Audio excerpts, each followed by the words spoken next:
नाज़रीन, अवामी न्यूज़ में खबरनि जो सिलसिलो जारी है। इन वक्त असीं तव्हांखे खिपरो में खबर ॾींदा हलूं त खिपरो में अवामी न्यूज़ जे हेड ऑफिस में 14 अगस्त जश्न आज़ादी जो ॾियारो केक काटे मल्हायो वियो। इन मौके ते अवामी न्यूज़ जे हेड ऑफिस में DSP खिपरो पीर अल्लाह रखियो कुरैशी, SHO खिपरो मोहम्मद असलम बिलो, 15 इंचार्ज सुल्तान अहमद कीरियो, पुलिस एहलकार कामिल हिंगोरजो, वापारी जयदेव माली, सहाफ़ी ज़ाकिर शर, गुलाम करीम शर, फरीद अहमद मुगल, साजिद कायम खानी, हरीश KBC, फजल रहमान उमरानी, अब्दुल रहमान उमरानी समेत अब्दुल रहीम राजपूत, मुदस्सर उमरानी, विकी राजपूत ऐं ॿियनि शिरकत कई। जॾहिं त इन मौके ते अवामी न्यूज़ जे CEO अब्दुल रज़ाक राजपूत जे फर्ज़ंद मोहम्मद रिज़वान राजपूत जी 9हीं सालगिरह मल्हाए केक काटियो वियो। इन मौके ते मुक़ररिन अवामी न्यूज़ सां ॻाल्हाईंदे चयो आहे त पाकिस्तान हम सबका पाकिस्तान हम सबका पाकिस्तान हम सबका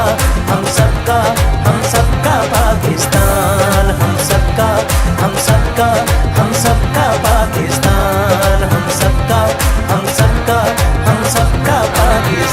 ॾींहुं ख़ुशी जो ॾींहुं आहे, पाकिस्तान जी आज़ादी जे ॾींहं ते असां सभिनी खे ख़ुशी आहे। तव्हांजी ऑफिस में अचण खां पोइ माशाल्लाह ॾिठोसीं त भई ठीकु ठाक स्टूडियो ठहियो पियो आहे ऐं खिपरे शहर में अहिड़ो स्टूडियो पहिरियों दफ़ो मूं ॾिठो आहे ऐं अलाह तव्हां ख़ुशि रखे। पहिरियों त सभिनि दोस्तनि खे यौम आज़ादी जी मुबारक। जीअं त 14 अगस्त तक़रीबन मुहर्रम शरीफ़ जे करे सादगी सां मल्हाई पई वञे, पर उन जी ख़ुशी में केक काटिया पिया वञनि। असांजी दुआ आहे त असांजो पाकिस्तान हमेशह दाइम ऐं क़ाइमु रहे। कंवल पाड़ो पातार में भंवर भरी आकाश, ॿिन्ही संदे ॻाल्हिड़नि राज़ कांदी रास उन इश्क खे शाबाज़ जे मोहबती मिलिया। असांखे तमामु घणी ख़ुशी आहे। अॼु जश्न आज़ादी जो ॾियारो आहे। असां सहाफ़िन उन आज़ादी जे ॾियारे खे कवरेज बि ॾिनी आहे ऐं ऑफिसर असां सां इन हवाले सां गॾु रहिया आहिनि। हींअर जेको हिते आहे अब्दुल रज़ाक भाई जो जेको आहे छोकिरे जो बर्थडे आहे, उन सां गॾोगॾु जश्न आज़ादी जो ॾियारो जेको आहे 14 अगस्त जो, उहो बि हिते असां मल्हायो आहे। कोरोना वबा जे करे जेको आहे सो SOPs जो बि ख़्यालु रखिणो थो पए, उन हवाले सां बि जेको आहे सो असां उनजो वधि में वधि ख़्यालु रखियो आहे। ऐं जस थो ॾियां अवामी न्यूज़ जे दोस्तनि खे, जिन वक़्तनि ब वक़्तनि अहिड़नि ॾींहं ॾियारनि ते बहितरीन नमूने जा प्रोग्राम कराया आहिनि। हिन इलाइक़े जे माण्हुनि खे कवरेज ॾिनी आहे, हिते जे मकाननि खे कवरेज ॾिनी आहे। दोस्तनि जी वॾी वॾी महिरबानी। असां अवामी न्यूज़ वारनि जा थोराइता आहियूं जिन असां सभिनी खे मदू कयो। असां हिन ख़ुशी जे मौक़े ते सभिनी पाकिस्तानियुनि खे ऐं तव्हांजे तवसर सां मुबारक ॾियूं था। ऐं अब्दुल रज़ाक जेको असांजो जर्नलिस्ट आहे, उन जे पुट जो अॼु हैप्पी बर्थडे आहे। असां हुनखे बि हैप्पी बर्थडे चऊं था। तव्हांजी महिरबानी। तमामु घणी ख़ुशीअ जी कहिड़ी ॻाल्हि आहे ऐं असांजो मुल्क आज़ादु थियो।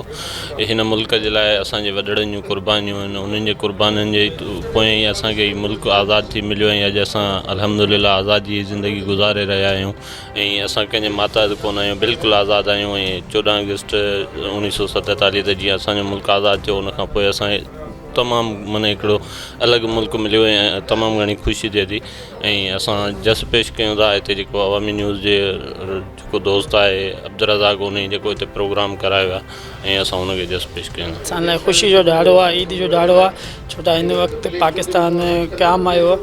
असां इन ख़ुशी में असां केक कटियो रज़ाक भाई जे स्टूडियो में।